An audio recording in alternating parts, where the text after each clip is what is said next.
Os tesouros de origem desonesta não servem para nada, mas a retidão livra da morte. A palavra de Deus é muito clara, muito linda, né? Provérbios capítulo 10, verso 2, dá a entender aqui que dinheiro vindo de forma ilícita não é uma boa coisa, não serve para nada, não deixa a consciência tranquila. Esta é a palavra de Deus. E este é o programa Reavivados por Sua Palavra, aqui da TV Novo Tempo. Todos os dias estamos juntos aqui às 6 da manhã. Um abraço forte para você que nos acompanha neste horário e também nos horários alternativos. Nós também queremos mandar um abraço para aqueles que nos acompanham no NT Play. Ali há outros conteúdos também que você vai gostar. Há muitas novidades aí da sua TV Novo Tempo, da Rede Novo Tempo, né? Programas de rádio, TV, através das mídias sociais e também dos cursos bíblicos por correspondência. Vai aqui um abraço muito forte para aqueles que nos acompanham no YouTube. E falando em YouTube, nós temos aqui alguns nomes de algumas pessoas que nos acompanham, queremos agradecer muito. Olha aqui a Ana Neves, ela não diz de onde é aqui, mas olha, ela faz um pedido interessante, agradece a Deus por mais um dia, né, de vida, paz, e pede oração pelos desempregados, pelos enfermos, pelos filhos dela também, para a conversão deles, pelos projetos pessoais, olha, e pelo batismo. Olha que legal, que Deus te abençoe, você possa tomar essa decisão firmemente ao lado de Deus. Temos também aqui a Deise, psicóloga, que sempre nos acompanha, manda aqui um versinho às vezes, a Ana Braçoroto também, que Deus abençoe o Diosmar, tanta gente aqui que nos escreve. Nós estamos aí com mais de 310 mil inscritos, já passou bem desse número, mas eu não tenho aqui o número certo, né? Porque o programa vai ao ar num outro dia. Hoje são 312 mil, mas nós temos mais do que isso, sempre mil pessoas vão se inscrevendo a cada dia, no máximo 1.500 a cada 2 dias, assim, mas é muito legal isso, eu agradeço a você. Bom, nós também estamos aqui para agradecer os Anjos da Esperança. Deixa eu pegar aqui o curso bíblico que eu vou oferecer para você.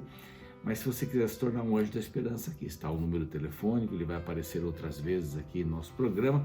E agora eu quero oferecer para você este curso Ensinos de Jesus. Olha, curso bíblico maravilhoso, lindo, fácil de entender a Bíblia, muito didático, são 18 lições. O que Jesus disse sobre a Bíblia, o que Jesus disse sobre a morte, o que Jesus disse sobre diversos assuntos, 18 assuntos. No final tem aqui um questionário, você preenche o questionário e manda pra gente. E você ganha aqui um lindo DVD sobre esta série de estudos aqui. Vale a pena, hein? Anote esse número telefônico para você também dar para os seus amigos, tá bem? Passe para os amigos, diga, ligue lá e peça o seu curso bíblico também. Isso vai ser muito bacana, muito emocionante, né? Deixa eu ajeitar um pouquinho a câmera aqui. Tá pegando um pedaço da mesa da sala. Mas tá bom. Quero dizer que você pode se inscrever também no nosso canal do YouTube. Eu falei no YouTube, mas não falei do canal, né? Você pode se inscrever aqui no canal. Se você não está inscrito ainda, dê o seu like, clique no sininho para receber as novidades e olha, compartilhe a palavra de Deus. Isso vai ser muito bom, é muito saudável para você. Terminamos Filipenses ontem, esta carta que eu gosto demais, adoro de poder ler, mas cada carta que a gente vai lendo aqui, a gente vai dizendo, uau, essa deve ser a minha carta, né? A Bíblia é assim, a Bíblia vai nos surpreendendo a cada dia. Nós vamos para um rápido intervalo e a gente volta com Colossenses. É a carta de hoje que nós vamos estudar.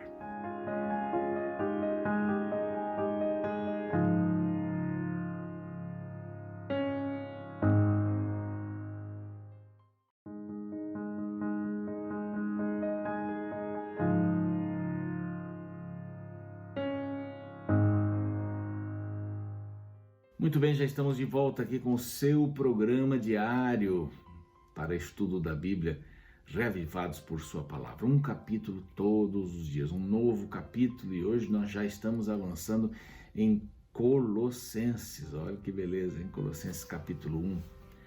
E esta pequena carta de quatro, a quarta de quatro, né? Dá até um.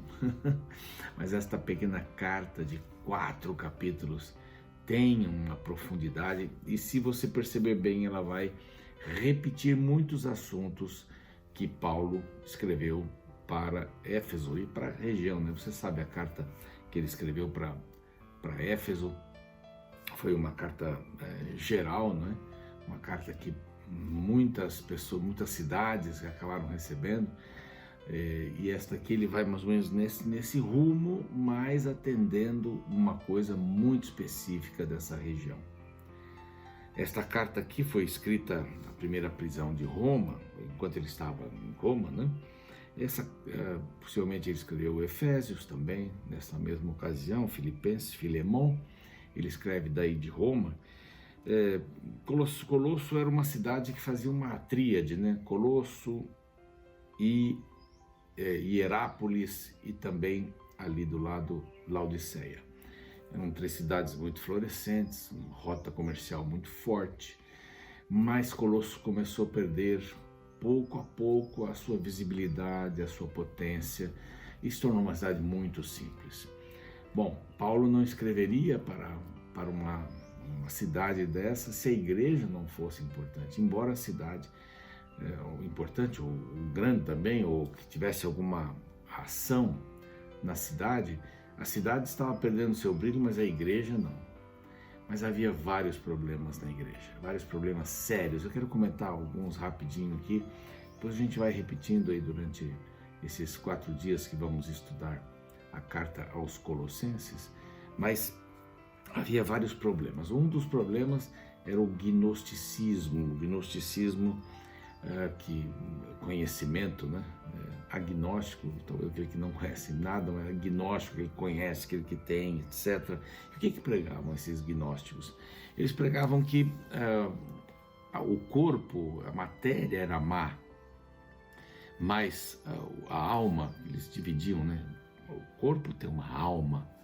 Embora lá em Gênesis a gente tenha aprendido, em diversos textos da Bíblia, que o homem não tem uma alma, mas que o homem é uma alma, né? O fôlego da vida, mas o corpo, né? O pó da terra, o homem se tornou uma alma vivente. Então o homem é uma alma, o homem não tem uma alma. Mas eles acreditavam, então faziam uma mistura das filosofias modernas, né? Desculpe, as filosofias que corriam por ali, mais os judaizantes que apareciam também.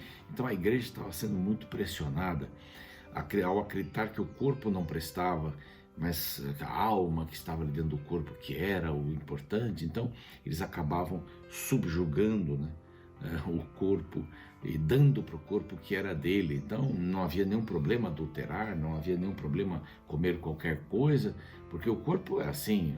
Temos que nos preocupar com a alma, com o que está lá dentro. E sabe que essa filosofia ainda existe hoje, né? As pessoas não se preocupam muito com o que elas comem, como elas agem, as atitudes delas em relação ao sexo, ou a prática do sexo com várias pessoas, antes do casamento, durante o casamento com mais de um parceiro, uma parceira. Então é bem complicado isso, porque isso ainda estava. Eu sou uma pessoa boa, eu faço isso, mas eu sou uma pessoa boa, é isso que interessa. Bem, nós somos um conjunto, né? O que o corpo faz não me importa, o que a mente faz, isso que me importa, ou a alma, né? Não, nós somos um conjunto, Havia também um problema bastante sério. Eles estavam adorando anjos, eles acreditavam que os anjos formavam as constelações, e aí vem o horóscopo, não é? Quase 70% dos jornais nos Estados Unidos, eles têm horóscopo, né? Muitas pessoas antes de saírem de casa vão lá, querem ler a mão, querem saber o futuro, estão assim muito ansiosas para saber o futuro. E na realidade a gente deve crer no futuro, que a Bíblia diz, né, sobre o futuro. A gente deve ver o presente. As nossas decisões devem ser acertadas no presente, para que o futuro tenha condições de ser melhor. Então, pensar no presente, acertar no presente, tomar as decisões corretas no presente, isso é o mais importante para a vida.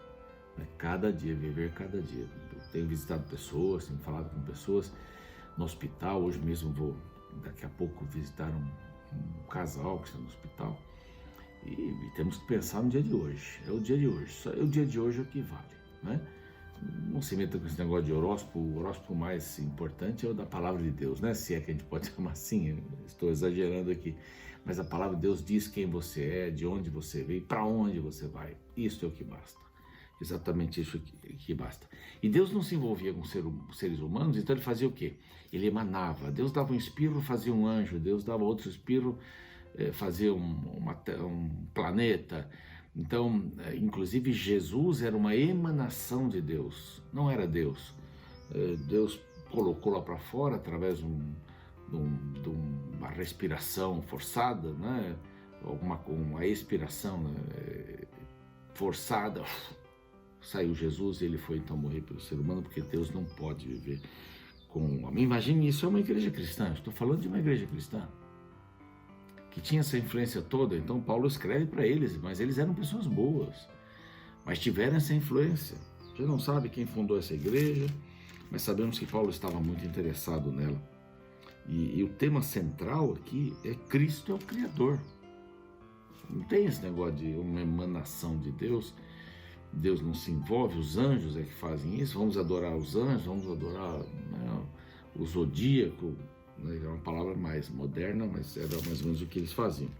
Então, essa carta está dividida aqui em 4 partes. A primeira introdução, óbvio, do capítulo 1, o verso 1 ao 13. Depois nós temos lá a parte doutrinária, do 1,14 ao 2,3, que vem aqui. Depois temos uma sessão didática, ele vai estabelecer alguns pontos ali.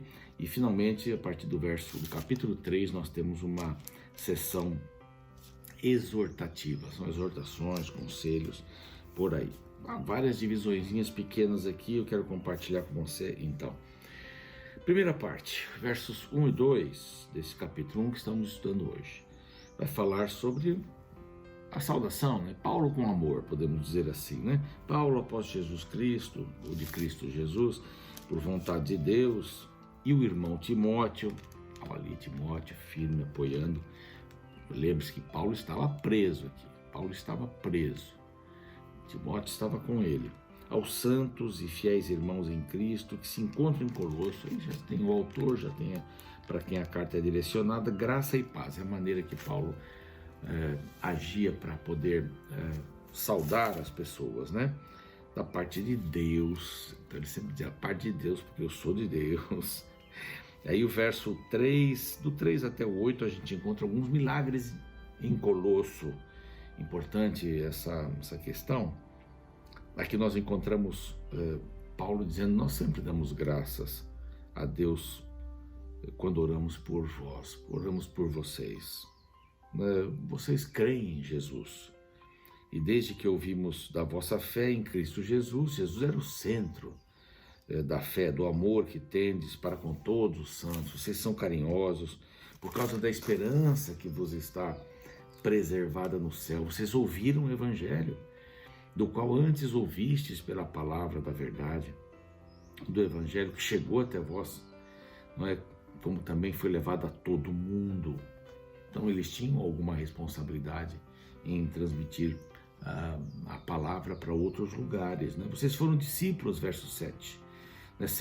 Segundo fostes instruídos por Epáfras. Epáfras foi muito importante, foi um dos fundadores, possivelmente aí, alguém que sai de Éfeso e vai ajudar as pessoas ali. É um dos que, se não foi fundador, foi alguém que ajudou. Epáfras, né? É muito difícil achar esse nome, né? Epáfras. Mas ele foi lá, um servo fiel, ministro de Cristo. Vocês foram discipulados, vocês foram fiéis a Cristo. Então, nesta primeira parte, nós encontramos esses milagres, né, que aconteceram em Colosso. Vocês foram instruídos, vocês pregaram, vocês levaram o Evangelho para outros lugares. Agora vem a oração de um prisioneiro, do 9 até o 12. A gente encontra aqui que ele pede inteligência. Não cessamos de orar por vós, ele diz aqui, no verso 9, né? Esses dias a Érica, um abraço para a Érica, que acompanha sempre o programa, que tem um caderno de anotações. Já falei isso aqui, Érica, o Jorge, estivemos lá com eles esses dias. Então diz aqui que Não cessamos de orar por vós, pelo pleno conhecimento da sua vontade, e em toda sabedoria e entendimento espiritual. Paulo pede entendimento, inteligência. Paulo pede obediência prática. Verso 10, a fim de viverdes de modo digno do Senhor, para o seu inteiro agrado, frutificando em toda boa obra. Paulo pede excelência moral, quando ele diz aqui, sendo fortalecidos com todo o poder, segundo a força da sua glória, em toda perseverança e longanimidade, com alegria, dando graças, não é?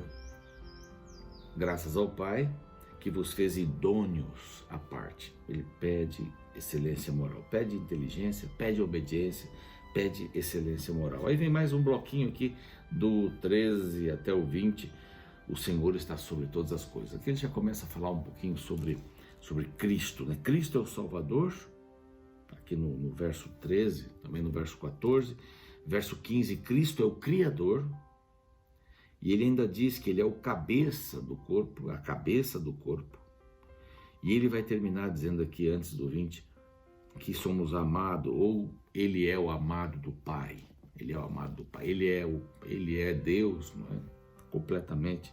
Ele nos libertou, aqui fica bem parecido com Efésios, né? Ele nos libertou do império das trevas, nos transportou para o reino do Filho do seu amor, no qual temos a redenção, olha que beleza, a remissão dos pecados. Cristo é o Salvador porque ele nos libertou, nos deu a redenção, nos remiu e nos perdoa de todos os pecados. Então ele vai construindo uma imagem de Jesus que a gente tem que ter também, viu? A gente não é só para ir para a igreja e já fui para a igreja. Não, eu tenho que viver a vida com Cristo. Entender que ele é o Salvador. Esta mesma proposta, que o Senhor está sobre todas as coisas, vem para nós também. Mas aquele povo necessitava, assim como nós. Então ele tira do reino das trevas, liberta, ele perdoa, ele vai remir a redenção para todos. Cristo é o Criador. E aqui diz no verso 15 que ele é o primogênito de toda a criação. Ele estava antes da criação, não é? Por ele, verso 16, foram criadas todas as coisas. No finalzinho do verso 16 diz assim, tudo foi criado por meio dele, para ele. Ele é o Criador. Aí o verso 7 ainda aqui, 17, ele é antes de todas as coisas, nele tudo subsiste. Mostrando que a figura de Jesus não foi uma figura criada por Deus, emanada por Deus. Não, ele é Deus. Estava antes de tudo. Ele participou da criação. E tudo estava centralizado nele, para ele, e sem ele nada subsiste. Aqui dá verso 18, dessa ideia de que ele é a cabeça do corpo da igreja. Ele é a cabeça do corpo da igreja. Então Cristo é o Criador, é o primogênito. Está bem declarado aqui. Aí, esse 18, então, falando sobre ele é a cabeça, a autoridade, não é? Ele tem prerrogativas. E o verso 19, então aqui diz que nele reside toda a plenitude. Eu gosto muito desse verso. Nele reside toda a plenitude. Nele, ele é Deus. No verso 20 a gente encontra que é amado do Pai, né? E que havendo feito a paz pelo sangue da sua cruz, só ele podia fazer isso. Por meio dele, reconciliar-se consigo mesmo todas as coisas, quer sobre a terra, quer sobre o céu. Porque a redenção, ela não é apenas para a terra, a redenção é para todo o universo, porque Satanás está aí envolvido em todo o universo. E finalmente ele fala sobre o ministério de um homem, né? Ele estava ali para pregar o evangelho, estava ali para sofrer pelos gentios, os versos 24, né, até o verso 27. Ele apresenta que ele estava lá para sofrer pelos gentios e finalmente para lutar pelos santos. Um ministério completo, né? Pregar o evangelho, defender os gentios, né, e lutar pelos santos. Uma linda carta, ele diz aqui no verso 29, esforçando-me o mais possível, não é? Tudo aquilo que eu conheço, tudo aquilo que eu ensinei, tudo aquilo que eu coloco diante de vocês. Que Deus nos ajude, possamos ver Jesus como Criador, Jesus como Redentor, e nele estão todas as nossas atenções. Que Deus te dê essa força magnífica que vem do Espírito Santo para crermos na palavra e crermos em Jesus, não há outro Deus. Devemos ser fiéis como eles foram e, em um certo sentido, ouviram a palavra, mas colocar esta palavra diante destas mazelas que temos todos os dias. A palavra tem que estar sobre todas as demais coisas e sob todas as coisas, a base. Você viva pela palavra. Vamos orar, Pai querido, pedimos a Tua bênção para que possamos viver sob a palavra, sobre a palavra. A palavra sendo a base, a palavra sendo o guarda-chuva da nossa vida. Nós temos, Senhor, a intenção de vivermos pelo Senhor neste dia, hoje, esse dia especial. Para alguns talvez já esteja no final do dia, estão vendo o programa, mais tarde, mais cedo, não importa, Pai, que o Senhor possa iluminar a mente de cada um de nós, para que enxerguemos a Cristo como um Deus verdadeiro, Salvador, aquele que perdoa os nossos pecados, nos indica o caminho, em nome de Jesus, amém. Fico por aqui, o programa segue, vejo você amanhã. Biblicamente, a vida de Jesus é dividida em 3 momentos: antes da encarnação, durante a encarnação e depois da encarnação. No meio cristão existe um debate em torno da pergunta: antes da encarnação, Jesus sempre existiu ou foi criado em algum momento? Muito dessa discussão passa por um interessante texto bíblico que está em Colossenses capítulo 1, verso 15. Este é a imagem do Deus invisível, o primogênito de toda a criação. Baseado neste texto, muitos afirmam que Jesus foi o primeiro ser criado por Deus. Tal concepção está baseada na interpretação de que o primogênito da criação seria o primeiro ser que foi criado. Porém, tal interpretação não é tão correta à luz do contexto bíblico por algumas razões. Primeiro, a palavra grega para primogênito, protótokos, não significa necessariamente o primeiro. Ela tem outro significado, e nem sempre ela se refere a alguém que nasceu primeiro. Um exemplo claro disso é o rei Davi, que no Salmo 89 é chamado de primogênito, embora fosse o filho mais novo da família. Para se entender melhor este assunto, é importante destacar que no contexto hebraico, a primogenitura estava associada ao filho mais importante da família, e não necessariamente o primeiro. Assim, Davi foi considerado o primogênito, pois, embora não tenha sido o primeiro a nascer, foi o filho mais importante de sua linhagem. Então, voltando ao texto bíblico, quando se afirma que Jesus foi o primogênito da criação, não quer dizer que ele foi o primeiro a ser criado, mas que na obra da criação, ele foi o ser mais importante. Esta interpretação é sustentada pelo verso seguinte. Veja: pois nele foram criadas todas as coisas, no céu e sobre a terra, as visíveis e as invisíveis, sejam tronos, sejam soberanias, quer principados, quer potestades. Tudo foi criado por meio dele e para ele. A palavra, pois, é a explicação da razão de Jesus ser chamado de primogênito. E o motivo é que ele foi quem criou tudo. Assim, o texto não está falando que ele foi criado, mas que ele foi quem criou. O mesmo princípio pode ser aplicado ao verso 18 deste mesmo capítulo, o qual declara que Cristo é o primogênito dentre os mortos. Claro que ninguém acreditaria que Jesus foi o primeiro a morrer. Isso porque a palavra primogênito aqui, novamente, não está se referindo ao primeiro, mas ao mais importante. Sem dúvida, a morte de Cristo foi a mais importante que aconteceu no universo. No contexto da criação, Cristo é o mais importante, porque ele foi o agente da criação.